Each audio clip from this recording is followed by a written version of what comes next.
जो आषाढ़ महीने का जो नवरात्र आता है, जो आज से प्रारंभ हुआ है, और आप सबको मालूम होगा 4 नवरात्रे होते हैं। उन 4 नवरात्रे में 2 नवरात्रे गुप्त माने गए, और उसमें भी जो आषाढ़ महीने का जो नवरात्र आता है, जो आज से प्रारंभ हुआ है, कहते हैं अगर कोई स्थिर होकर एकांत में बैठकर भगवान शंकर के नाम का मात्र संबोधन श्रवण कर लेता है, सुन ले, गुनगुना ले, शिव को याद कर ले, तो कहते हैं शिव और शक्ति की दोनों की कृपा उसके ऊपर बनी ही रहती है। देंगे आज से नवरात्रे प्रारंभ हुए हैं, 9 दिन तक। ये गुप्त नवरात्रे के 9 दिन, अगर आपको ऐसा लगता है कि शिवजी आप बाबा मेरी नहीं सुन रहा, बहुत संघर्ष का जीवन चल रहा है, बहुत परेशानी का जीवन चल रहा है, बहुत कष्ट का जीवन चल रहा है, और कोई मंजिल, कोई राह, कोई मार्ग दिख ही नहीं रहा, तुम्हारा कैसा भी दुख है, जो आज गुप्त नवरात्रे प्रारंभ हुए हैं 26 तारीख से, 26 जून से, आज से 9 दिन तक का एक नियम ले लो गुप्त नवरात्रे में कि मुझे शिवजी के मंदिर में अशोक सुंदरी वाली जगह पर एक बेलपत्र माँ हेमवती माता के नाम से, कौन सी माता? हेमवती, माँ हेमवती के नाम से एक बेलपत्र अशोक सुंदरी वाली जगह पर समर्पित करूंगी। 9 दिन का एक नियम धारण करो, और 12वें या 15वें दिन आप देखिए आपका जो दुख है मेरा बाबा उसको काट कर ही रहे। गुप्त नवरात्रे जो आज से प्रारंभ हुए हैं, गुप्त नवरात्रे जो आषाढ़ महीने का ये गुप्त नवरात्रा है, इस नवरात्रे में हेमवती माता का स्मरण करना, एक बेलपत्र का पूजन करना, या एक बेलपत्र के वृक्ष के नीचे आप 9 दिन तक भी, अगर मंदिर तक भी नहीं जा सकते, मंदिर में आप बेलपत्र रखने नहीं जा सकते, तो आपके घर के आंगन में, द्वारे पर, बगीचे में, आपके घर के आंगन में, द्वारे पर, बगीचे में, आपके घर के पास अगर कोई बेलपत्र का पौधा है, वृक्ष है, उस बेलपत्र के वृक्ष के सामने एक बेलपत्र का पत्ता रखकर भी अगर आप उस पर जल चढ़ा रहे हैं या पूजन कर रहे हैं हेमवती माता के नाम से, तो उसका फल आपको मिलेगा। और मान लो बेलपत्र का वृक्ष भी नहीं है, हम मंदिर भी नहीं जा सकते, हम कहीं नहीं जा सकते, घर से बाहर कैसे निकलें? पानी तेज है, जलवृष्टि हो रही है, बहुत सा पानी है, तो क्या करें? अपने घर में जो शिवलिंग है, तुम्हारे घर में अगर जो शिवलिंग है, तुम्हारे घर में जो शिवलिंग विराजमान है, उसी शिवलिंग के साक्षी में, सम्मुख में भी अगर हेमवती माता का नाम लेकर अगर एक बेलपत्र समर्पित करोगे 9 दिवस तक, तो उसका फल मिलेगा जरूर, उसका फल मिलेगा। फिर से बोलो, कौन माता? हेमवती। कौन है ये? शिव महापुराण की कथा कहती है, जब माता पार्वती जी हिमालय राज के घर में प्रगटी और हिमालयों की कंदरा में बैठकर मां पार्वती जी तप साधना में लीन हुई, जितनी परीक्षा भगवान शंकर ले सकते थे, शिवजी ने सारी परीक्षा ली। ब्रह्मदेव परीक्षा लेने आए, भगवान नारायण परीक्षा लेने आए, इंद्रदेव आए, सप्तऋषि आए, सारे साधु संतों को परीक्षा लेने भेजा, पर मां उन परीक्षाओं में पास होती चली गई। तब भगवान शंकर ने दर्शन देकर कहा, पार्वती आज से तुम्हारा नाम हेमवती रहेगा। सुनो पार्वती, तुम्हारे इस नाम की आराधना जो तुम्हारे गुप्त स्वरूप में करेगा, उसको मनवांछित फल की प्राप्ति हो जाएगी। और वो फल, आज कथा अगर प्रारंभ हुई है और आप लोगों को मौका मिला है, तो इस कथा का स्मरण अपने जीवन में जरूर करें। क्या पता भोलेनाथ जी ने बेजापुर वालों पर भारी कृपा करी है, बहुत बड़ी कृपा करी, जो नवरात्रे में कथा मिली, और आप लोगों को ये कथा का चरित्र श्रवण करने को पहले दिन ही मिल गया, बीच में मिलते तो 2-3 दिन निकल गए होते। 2 गुप्त नवरात्रे होते हैं, थोड़ा ध्यान देंगे। 2 गुप्त नवरात्रे होते हैं। एक गुप्त नवरात्रा यही माघ के महीने में आता है। श्रृंगी ऋषि ने इस गुप्त नवरात्रे का बड़ा वर्णन किया। श्रृंगी बाबा ने इस गुप्त नवरात्रे के बारे में बहुत कुछ बताया, बहुत कुछ।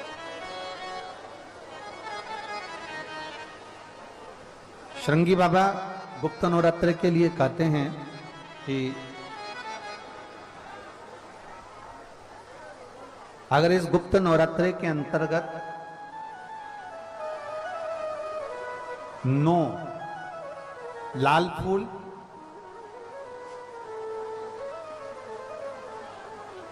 और 5 श्वेत पुष्प, ये दोनों,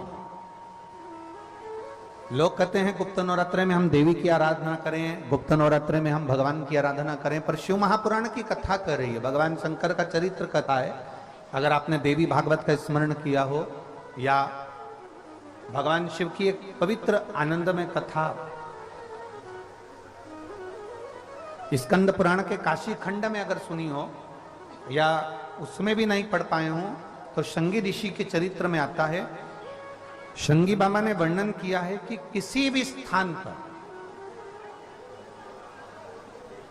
किसी भी स्थान पर यदि हमारे घर में 2 शिवलिंग है, नहीं है, तो किसी अपने घर के गमले में, बगीचे में 2 पार्थिव लिंग का निर्माण करें। 2 पार्थिव लिंग, उसमें एक शिव जी का स्मरण करें और एक में माता पार्वती जी का स्मरण। देवादिदेव महादेव के 2 स्वरूप, 2 लिंग प्रकट कर कर, एक पर 9 पुष्प लाल और एक पर श्वेत पुष्प 5 समर्पित करें, बाबा की आराधना करें, घी का दीप लगाएं, पूजन करें और बाद में उन शिवलिंग को, उन पुष्पों को विसर्जन करें। किसी भी नदी में, तालाब में, बावड़ी में, अगर वहां नहीं विसर्जन कर सकते हैं तो किसी वृक्ष के नीचे उनका विसर्जन कर दें। पर ये नवरात्रे, ये जो गुप्त नवरात्रे हैं, इस माघ महीने में जो गुप्त नवरात्रे आती है, इसी के अंतर्गत इसका पूजन है। एक बार हमने पहले वर्णन किया था, जिसके यहाँ संतान नहीं होती उसके लिए भी पहले इस माघ महीने में जो गुप्त नवरात्रे आते हैं उसका स्मरण कराया था। कैलाशी अविनाशी है शिव तत्व का है। आप जिस भाव से आप भगवान को रिझाते हो, भगवान उस भाव से अपने भक्तों के करीब पहुंचता है। भक्तों के यमुना जी ने पार्थिव शिवलिंग का निर्माण किया। केवल चाहे गुप्त नवरात्रे हो, चाहे सर्व नवरात्रे हो, केवल देवी की आराधना कर रहे हैं और सोचें कि हम माता जी की आराधना कर रहे हैं और माता जी हम पर प्रसन्न हो। शिव महापुराण की कथा कहती है, कोई सी भी नवरात्रे में अगर आप शंकर भगवान की आराधना के साथ देवी की आराधना करेंगे तो शिव महापुराण की कथा कहती है महादेव शिव और शक्ति दोनों ही कृपा जरूर करते हैं। ये निश्चित है, निश्चित है।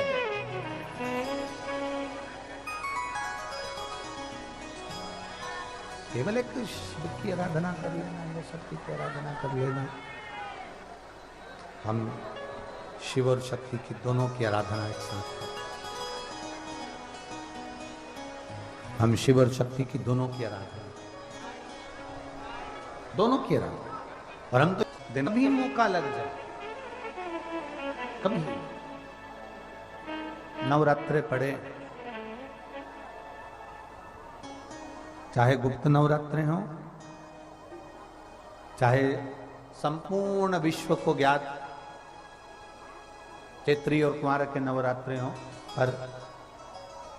हर नवरात्रे में आप एक विशेष ध्यान रखें प्रत्येक नवरात्रे में कि हमें शंकर भगवान के शिवलिंग की पूजन करनी। और एक और बात समझ लें, 2 शिवलिंग का निर्माण नहीं भी कर सकते हैं तो एक शिवलिंग का निर्माण करें और उस शिवलिंग के पास में ही एक छोटा सा मिट्टी का ढेला रखकर मां जगत जननी जगदम्बा का भी पूजन कर सकते। आपको नहीं बनाना 2 शिवलिंग, तो एक शिवलिंग, एक मिट्टी का थोड़ा सा। ऐसा नहीं है कि मेरी माता दुर्गा भवानी पिंडी के रूप में नहीं पूजाती है। अगर मेरी माता पिंडी के रूप में नहीं पूजाती तो वैष्णो देवी में 3 पिंडियां विराजमान नहीं हो पाती। जितने जितने शक्तिपीठ हैं, आप प्रत्येक शक्तिपीठ में दर्शन करने के लिए जाएंगे तो वहां पर भी आपको पिंडी का दर्शन होता ही है, प्रत्येक शक्ति। ऐसा नहीं कि मेरी मां पिंडी के रूप में फिर पूजाती नहीं है, वो भी पूजाती है। आप जिस भाव से भजेंगे, जैसे हम कहते हैं हमारे शहर में, हमारे सीहोर नगर में कुबेरेश्वर धाम कंकर शंकर की भूमि है। मतलब वहां जो गया है वो कंकर शंकर की आराधना करने के लिए गया है, कंकर शंकर की पूजन करने के लिए गया है। आपके घर में पितृदोष है, आपको ऐसा महसूस होता है, आपको लगता है, तो किसी भी नवरात्रि के पहले जो अमावस्या पड़ती है, गुप्त नवरात्रि, तो अंदाजा लगाइए। तो जिस दिन अमावस्या रहे उस दिन चावल की कटोरी में एक कपूर का टुकड़ा रख दीजिए महाराज, छोटा सा, और कपूर का टुकड़ा रखकर उस कपूर को दरवाजे के बाहर कटोरी में ही, चावल रखी हुई कटोरी में ही उसको पितरों का स्मरण कर कर जला दीजिए। और जलाने के बाद उस चावल को कहीं भी किसी भी वृक्ष की छांव में पक्षियों के लिए डाल दीजिए। शिव महापुराण की कथा कहती है, अगर मान लो पितृ आपको कष्ट दे रहे हैं, पितृ आपको तकलीफ दे रहे हैं, कोई काम नहीं होने दे रहे हैं, या कहीं आपको ऐसा लगता है कि पितरों का दोष है, तो वो पितृ दोष देवी, अब ये जो आप करेंगे ये कब कर रहे हैं? अमावस्या के दिन आप उसको रख रहे हैं। अमावस्या के दिन उसको रखकर रात भर आपने रखा कपूर के साथ में, सुबह एकम पड़ गई, नवरात्रि लग गई, उसी दिन उसको जलाकर आपने पटक दिया। अर्थात उससे देवी और पितृ इन दोनों का आशीर्वाद जो प्राप्त होता है, तो घर में से पितृदोष समाप्त होकर लक्ष्मी की वृद्धि प्रारंभ हो जाती है, कार्य में सिद्धता आ जाती है। मान लो अगर पितृदोष है तो करो, नहीं है बड़े अलमस्ती से रहो। तो जिस व्यक्ति का कोई कार्य सिद्ध नहीं हो रहा है, कोई कार्य अटक गया है, मिलन नहीं हो रहा है, कोई अदालत तक में बात पहुंच गई है और मालूम पड़े संबंध टूटने वाला है, लग रहा है कि ये ससुराल वाले नहीं रख रहे, या लग रहा है कि ये संबंध हमारा खराब होने वाला है, उस व्यक्ति को ये व्रत 9 दिन के धारण कर लेना चाहिए, जो माता जानकी जी ने वाल्मीकि बाबा से पूछ कर करा था, जो माता सीता जी ने वाल्मीकि बाबा से पूछ कर करा था। तो वाल्मीकि बाबा ने कहा, जानकी अये सीते सुनो, एक व्रत है, एक उपवास है, एक व्रत है, एक साधना है, अगर वो तुम कर लोगी 9 दिन तक तो ये पक्का है कि तुम्हारे पति का दर्शन तुम्हें हो जाएगा, और तुम्हारे पुत्रों को भी तुम्हारे पति का दर्शन हो जाएगा, उनके पिता का दर्शन हो। ठीक है, क्या उपाय? कहा शिव मंदिर में जाइए, पहले दिन 9 फूल कमल के हों, जो मिल जाए, परंतु एक जैसे फूल होना चाहिए। ये नहीं कि आज तुमने गुलाब का चढ़ाया, कल कमल का चढ़ा दिया, परसों गेंदा का चढ़ा दिया, नरसों चमेली का चढ़ा दिया, फिर रात रानी का चढ़ा दिया, ऐसे फूल ना चढ़ाए, एक जैसे फूल 9 दिवस तक। सीते हे जानकी, हे पुत्री, शिव मंदिर में जाकर अपने पति का स्मरण कर कर, कार्य का स्मरण कर कर 9 फूल प्रथम दिन घी का दिया लगाकर आप भगवान शंकर को कामना कर कर समर्पित करती हो, दूसरे दिन वही फूल दुगने हो जाना चाहिए 18। तीसरे दिन फिर 9 जोड़ लो 27, फिर 9 जोड़ लो, फिर 9 जोड़ लो, जोड़ते जोड़ते 90 दिन 81, कितने हो गए? ऐसे पुष्प शंकर भगवान को समर्पित करना। 10वां दिन होगा, पुत्री शिव कृपा करेंगे और तुम्हें अपने पति का दर्शन जरूर होगा। कर सकती हो? सीता जी बोली कर तो लूंगी, पर दिक्कत एक है, क्या इतने में फूल चढ़ाऊं और फूल नहीं मिले तो? इतने में वहीं पर लव खड़ा हुआ था, पुत्र लव खड़ा हुआ था। उसने कहा मां चिंता क्यों करती है, फूल मैं ला कर दूंगा, तू तो बस व्रत धारण कर। यही गुप्त नवरात्रे का व्रत, इसी आषाढ़ी नवरात्रे का व्रत मां जानकी ने करना प्रारंभ करा। और पुष्प लाने के लिए लव जाता, पहले 9 फूल तो आश्रम में मिल गए, दूसरे 27 फूल 18 फूल भी आश्रम में मिल गए। धीरे धीरे धीरे धीरे जब 5 दिन हो गए, पुष्प की संख्या कम पड़ने लगी, तो लव को मालूम पड़ा कि मेरी माता को पूजन करने में दिक्कत हो रही है, पुष्प नहीं मिल रहा है। चिंता मत कर मां, अब तो कहीं से भी ला कर दूंगा तो दूंगा। और गया लव, गया।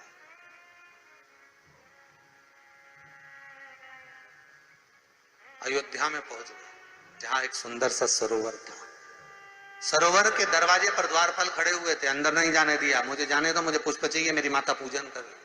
द्वारपालों ने पकड़ना चाहा, मना करा, नहीं माना। लव इनको पटक कर अंदर प्रवेश कर गया, फूल लेकर आया, माता को दिया। धीरे धीरे पुष्प आते रहे, चलता रहा। खबर पहुंच गई श्री राम जी महाराज के पास में कि कोई वाल्मीकि बाबा का शिष्य आता है और सरोवर के सारे कमल के फूल तोड़कर ले जाता है। बड़ा उत्तंड है, सैनिकों को मार देता है। सैनिक वो पड़े दूरों। राम जी को सूचना मिली, आज 9वां दिन था, माता जानकी इंतजार कर रही है पुष्प आए। इतने में चारों तरफ सेना को लगा दिया गया कि आज सरोवर का एक पुष्प नहीं जाना चाहिए। और लव का युद्ध प्रारंभ हो गया उस अयोध्या के सरोवर पर।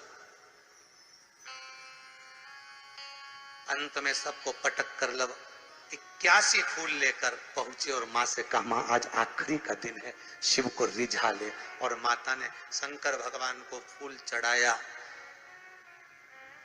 10वें दिन सूचना आ गई वाल्मीकि बाबा के पास में, तुम्हारा कोई शिष्य है लव, बड़ा उद्दंडी है, या तो उसको लेकर आओ, नहीं तो हमारी सेना उसको पकड़ने के लिए आ रही है। और किस माता का पुत्र है उस माता को भी लेकर आना, और किस भाई का भाई है वो उसको भी लेकर आना। और गुरुदेव आपने बालक को क्या सिखाया कि वो इतनी उद्दंडता कर रहा, आप भी आना, नहीं तो हम सेना लेकर पहुंचे।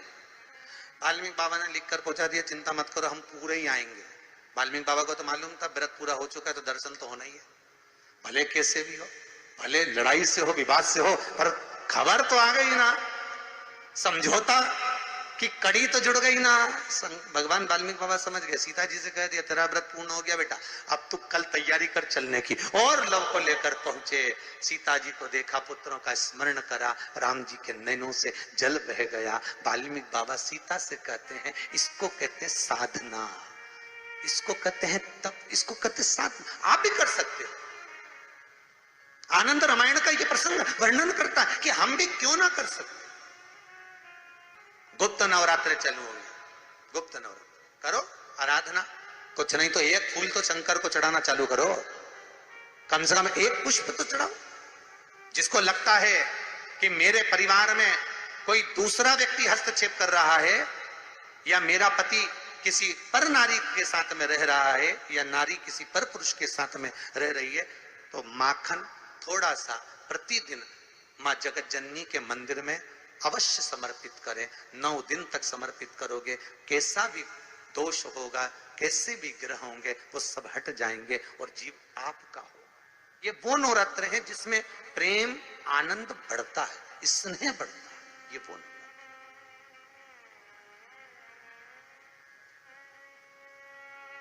ये कोई साधारण नवरात्र नहीं है। भाई भाई में अगर द्वेष हो रहा है, विवाद चल रहा है, अदालत में बात चल रही है, कोई समझौता नहीं हो रहा, एक दूसरे से बातचीत बंद है, करो नवरात्र, यही गुप्त नवरात्र धारण करो। 9 दिन कुछ भी आप बाबा को पुष्प समर्पित करो। फूल लगता क्या है, कोई यहाँ लिखा तो आनंद रामायण में ये थोड़ी नहीं लिखा कि एक एक सोने की अंगूठी समर्पित करो। उन्होंने तो लिखा पुष्प, केवल पुष्प, केवल पुष्प, इससे ज्यादा कुछ नहीं भगवान को दीजिए। कोई कामना है आपकी नहीं हो रही, कल की अमावस्या हो जाना, लग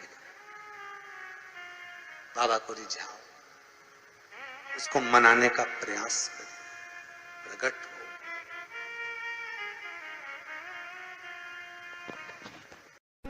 लंबी बाती का प्रमाण अलग होता है। लंबी बाती क्यों लगाई जाती है? भगवान के मंदिर में दीप में, देवियों की पूजन में, लक्ष्मी की वृद्धि के लिए।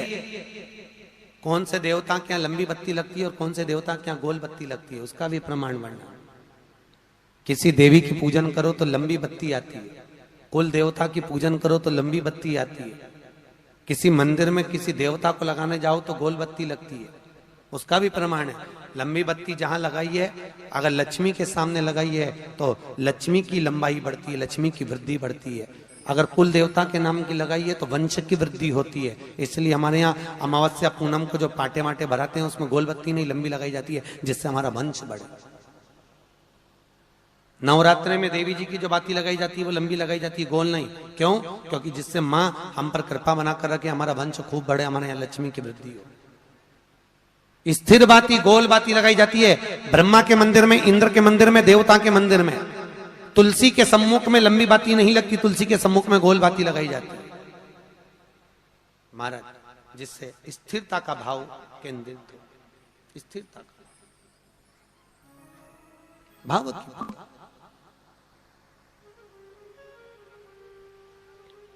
पीपल के वृक्ष के नीचे कभी लंबी बाती नहीं लगती, बड़ के पेड़ के नीचे कभी लंबी बाती नहीं लगती, आंवले के पेड़ के नीचे कभी गोल बाती नहीं लगती।